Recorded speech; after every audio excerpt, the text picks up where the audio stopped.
Ladies and gentlemen, Mr. Walter Matthau. You will enter the continent of Europe and in conjunction with the other United Nations undertake operations aimed at the heart of Germany and the destruction of her armed forces. This was without a doubt the most difficult assignment ever given to one man. The brilliance with which he answered this awesome challenge marks him as one of our greatest soldiers. Mr. Raymond Massey, the distinguished actor, now brings you some of the finest moments in our history. The story of General of the Army, Dwight D. Eisenhower.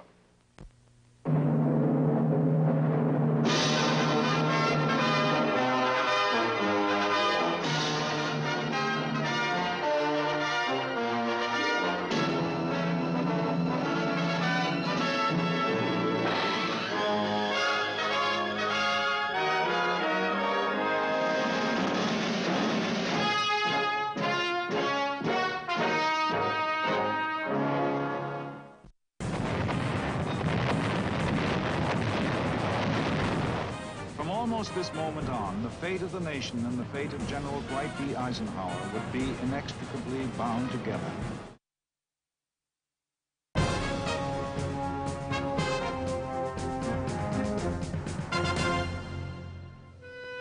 Abilene, Kansas, today, a busy and proud town of almost 7,000 people living in the heart of the western wheatland, is typical of the kind of town that comes to mind with the phrase, grassroots America. The mark of the past is on it, but it does not live in the past. Its streets and its buildings bear testimony to a living and growing America.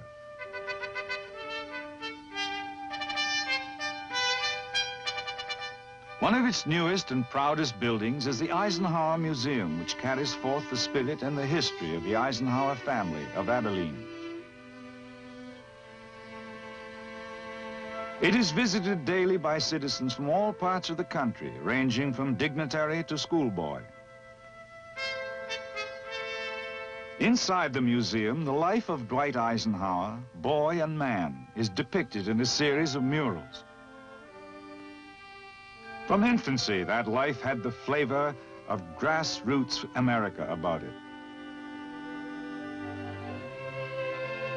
Eisenhower was born in 1890 in Denison, Texas, of parents whose families had migrated to Pennsylvania from Europe and thence to the American Midwest. Young Eisenhower's parents had lived in Abilene before his birth, and it was to Abilene, once the wild town at the end of the Chisholm Trail, now a peaceful village of the plains, that they returned when he was an infant. And it was here that he grew to maturity through a childhood that was active, eager, and happy. An experience shared with devoted parents and spirited brothers. A childhood as rich in the important things of life as ever graced the development of any man. It was an active boyhood in which sports played an important part. He excelled at baseball, both in school and on a vacant lot next to his home. But football was his first love, and his high school coach called him the most outstanding tackle in the valley.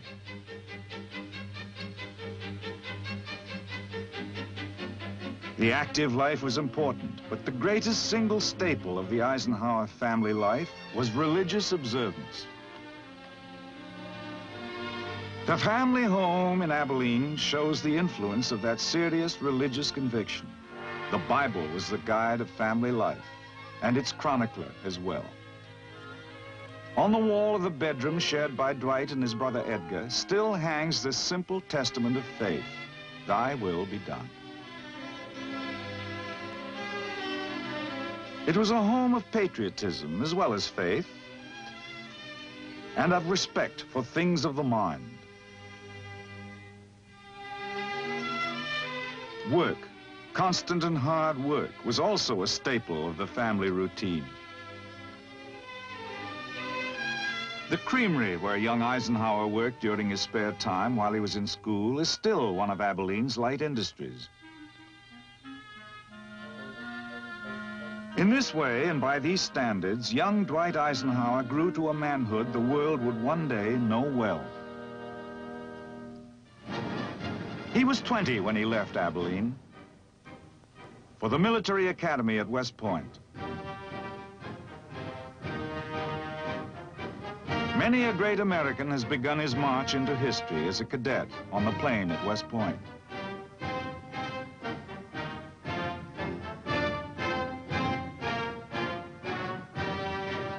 Eisenhower was graduated from the military academy in 1915 and commissioned a second lieutenant of infantry.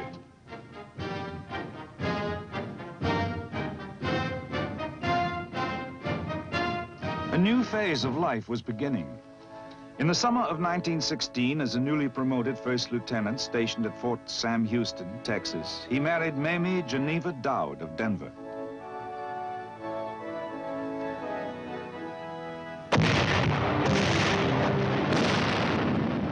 Events in Europe were forging a new phase of life for the entire world. World War I gave many a future general his first experience with combat. But young Eisenhower was not among them. World War I brought him instead command of a tank training center at Gettysburg, Pennsylvania, where he prepared troops of the new tank corps for overseas duty. His performance won for him the Distinguished Service Medal. But before he was able to get to Europe, the war ended.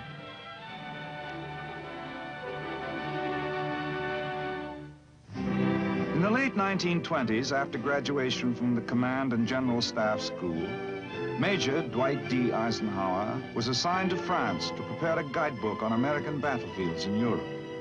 It was his first direct experience with that continent. With the 30s came other assignments, climaxed by service under General Douglas MacArthur in the Philippines. For 4 years, he worked with MacArthur, who was Commander-in-Chief of the Philippine Army, to help the Commonwealth government work out a plan for its military defense.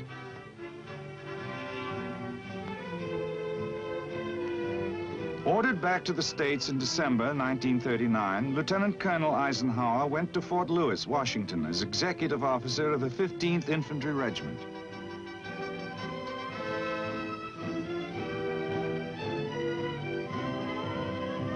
In the dark spring of 1940, German armored divisions were crashing through Holland and Belgium.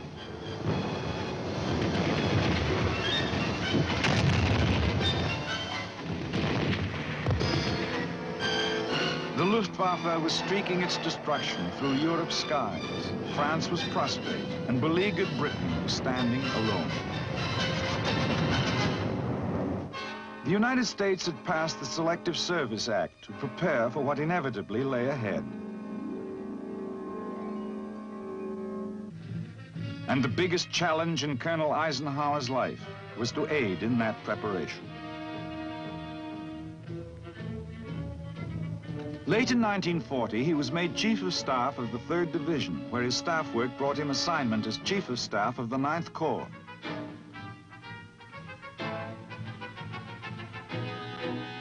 In the summer of 1941, Colonel Eisenhower became Chief of Staff to General Walter Kruger, whose newly organized Third Army was preparing to participate in the most realistic war maneuvers yet held by American troops.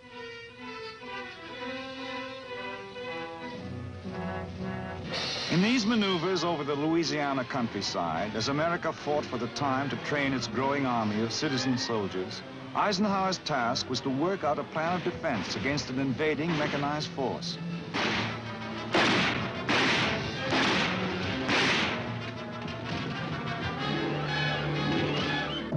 Soon after the maneuvers were over, Eisenhower was promoted to Brigadier General, and within a matter of days came the bombing of Pearl Harbor.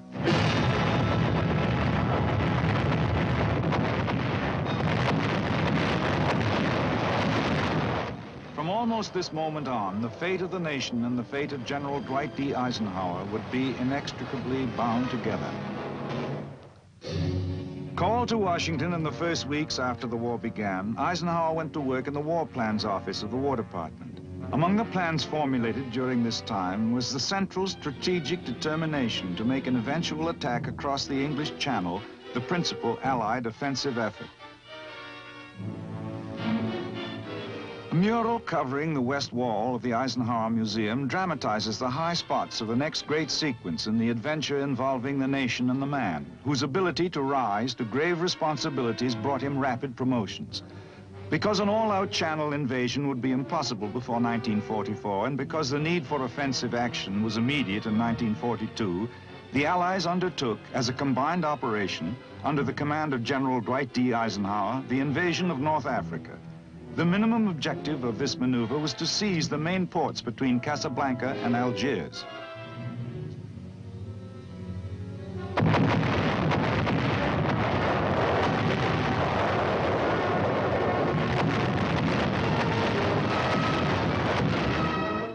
Along the rim of the North African coast, troops were ashore in late November, encountering resistance ranging from mild at Algiers to surprisingly stiff at Casablanca.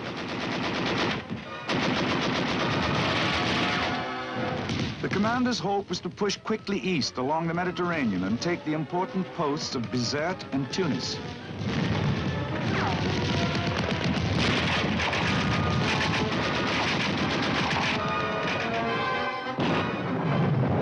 But a number of unfavorable circumstances, including treacherous weather conditions, prompted the commander to hold off on this vital assault.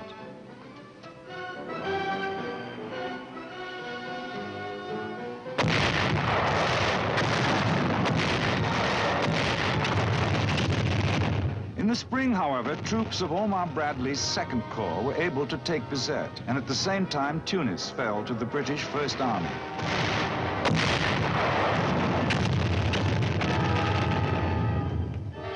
And with these victories came the end of the Axis Empire in Africa.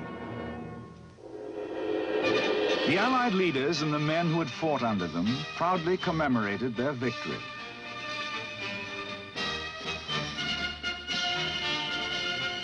One of the greatest products of this victory, in the words of the commander himself, was the progress achieved in the welding of Allied unity and the establishment of a combat team that was already showing the effects of a growing confidence and trust among all its members.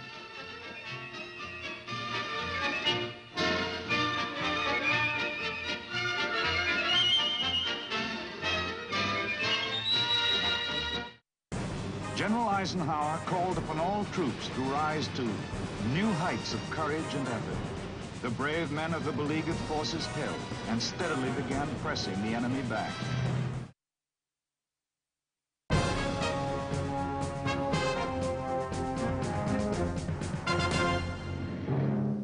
With these victories, although heavy fighting and important battles lay ahead, the first major objectives of the Italian campaign were accomplished. Allied forces were on European soil and would be able to pin down German troops far from the scene of the cross-Channel invasion planned for the following year. President Roosevelt visited the combat area with General Eisenhower when he came over for the Cairo and Tehran conferences, where agreement was once again established that the principal Allied effort would be the invasion of Europe.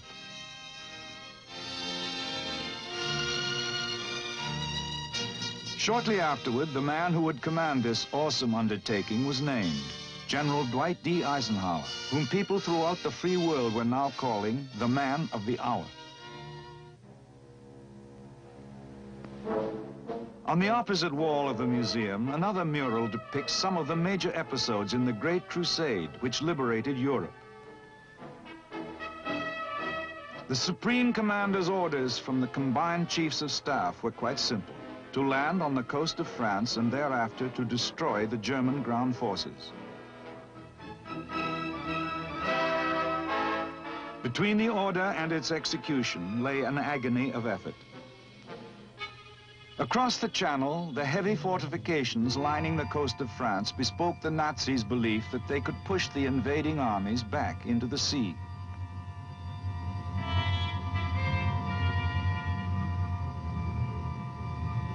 In France alone, 58 German divisions were waiting. Preparing for the invasion was a job without let-up. Incessant and realistic training was of paramount importance.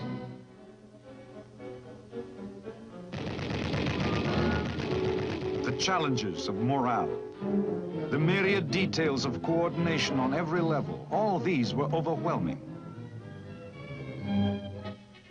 But through those tense months in the early part of 1944, the preparations continued. And finally, after being postponed one day because of weather conditions, the eve of the day of decision was at hand. The commander visited the airborne troops who would lead the invasion. I found the men in fine fettle, he wrote later, joshingly admonishing me that I had no cause for worry. D-Day, with the fate of the war hanging in the balance.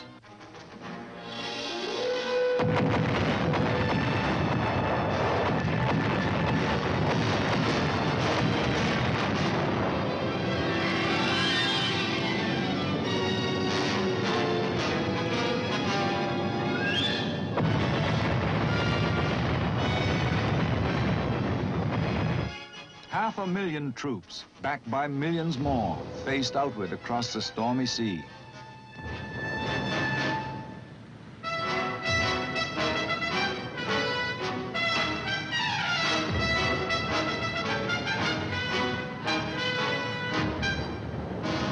On beaches that dotted the French coast of the Channel, British, Canadian, and American troops touched shore.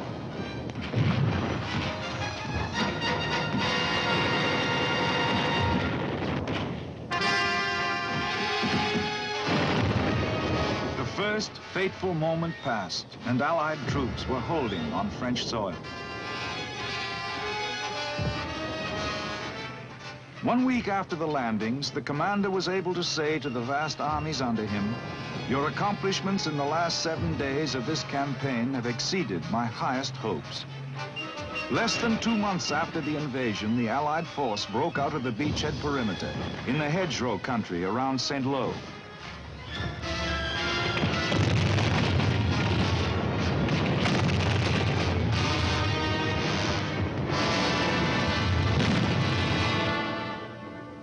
Exploitation of the breakout was the next step.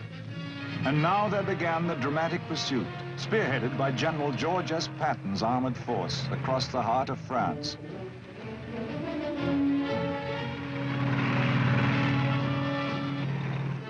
And then the grand triumphant march through Paris, which was freed by French troops and soldiers of the U.S. Fifth Corps.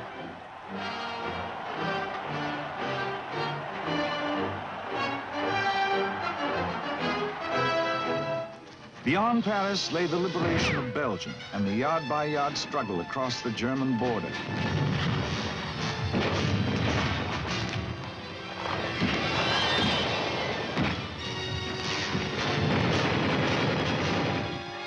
Blocking the steady pursuit of victory lay the Nazi counteroffensive in the Ardennes sector, known as the Battle of the Bulge. Through a grim and bleak period of several weeks, the enemy, supported by the most devastating of weather conditions, isolated and assaulted Allied forces.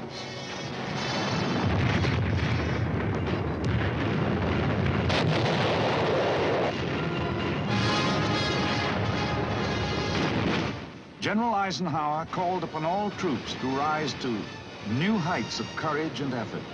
The brave men of the beleaguered forces held and steadily began pressing the enemy back. And from that moment onward, the Supreme Commander counted on weakened Nazi resistance. The bridge at Remagen across the Rhine, one of the sturdiest symbols of the war. With its crossing in March 1945, the heart of the enemy's defenses was cracked.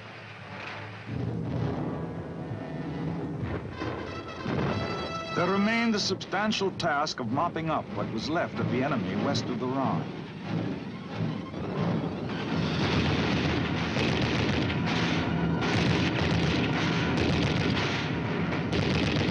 And accepting his surrender in the droves that began to appear. The great cities of the enemy's fatherland were rubble as Allied troops moved through them in the last stages of the enemy's defeat.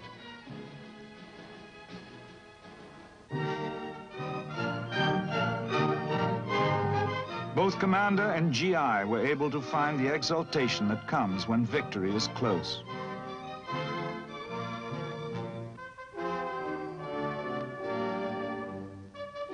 Victory came finally with the German surrender in a schoolhouse at Reims on May the 7th, 1945. The return to peace was signaled by the Supreme Commander. I have the proud privilege of speaking for a victorious army of almost 5 million fighting men. They and the women who have so ably assisted them constitute the Allied expeditionary forces that have liberated Western Europe. They have captured or destroyed enemy armies totaling more than their own strength.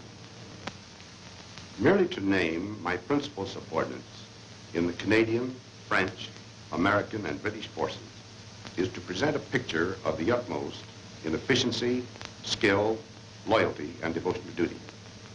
The United Nations will gratefully remember Tedder, Montgomery, Spatz, Bradley, Lillat, Creer, and many others.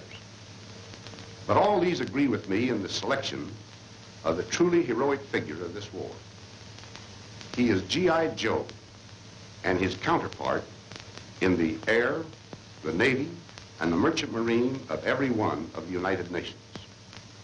He has braved the dangers of U-boat infested seas. He has surmounted charges into desperately defended beaches. He has fought his tedious, patient way through the ultimate in fortified zones. He has endured cold, hunger, fatigue. His companion has been danger. Death has dogged his footsteps. He and his platoon commanders have given us an example of loyalty, devotion to duty, and indomitable courage that will live in our hearts as long as we admire those qualities in men. And now the long and happy road home.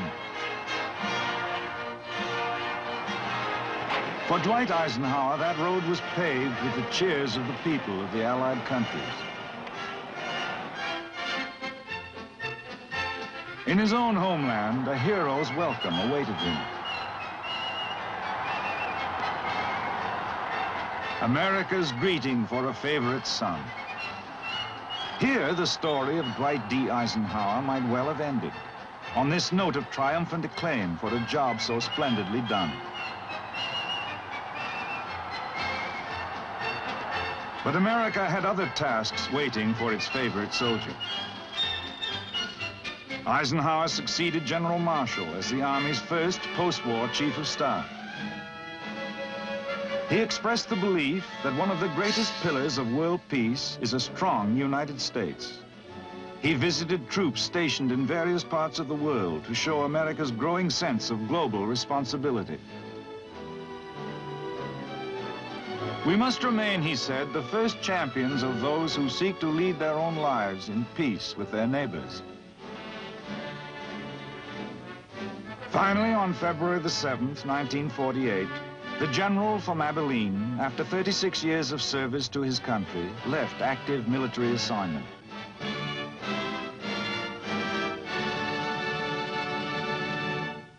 But not active participation in the life of his nation. He accepted an invitation from Columbia University to serve as president of that great institution, enabling him, so he thought at the time, to devote the remainder of his useful life to the challenges of education.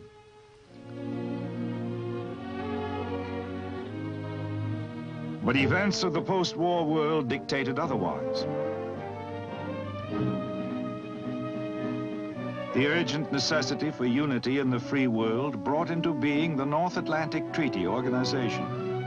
And it was evident that only one man could make that vital and complicated organization work from the outset. Dwight D. Eisenhower. At the end of 1950, he answered his country's call once more. And once more, he was on European soil to assume supreme command of the land,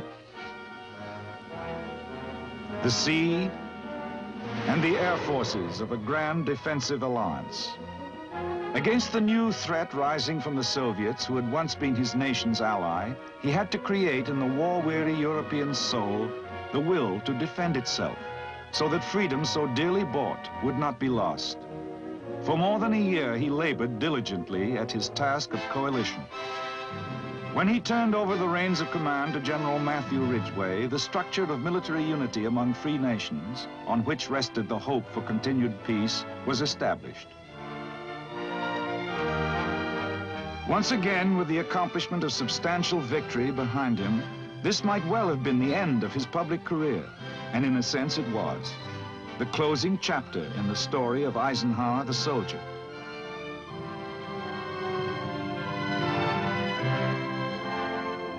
History is recording today the story of Eisenhower, the statesman. The stories may be separate, but soldier and statesman, they are the same man, Dwight D. Eisenhower, citizen of the United States, spokesman for and symbol of the free world. And son of Abilene. As rich a study as this nation has produced of the capacity for greatness which lies at its grassroots.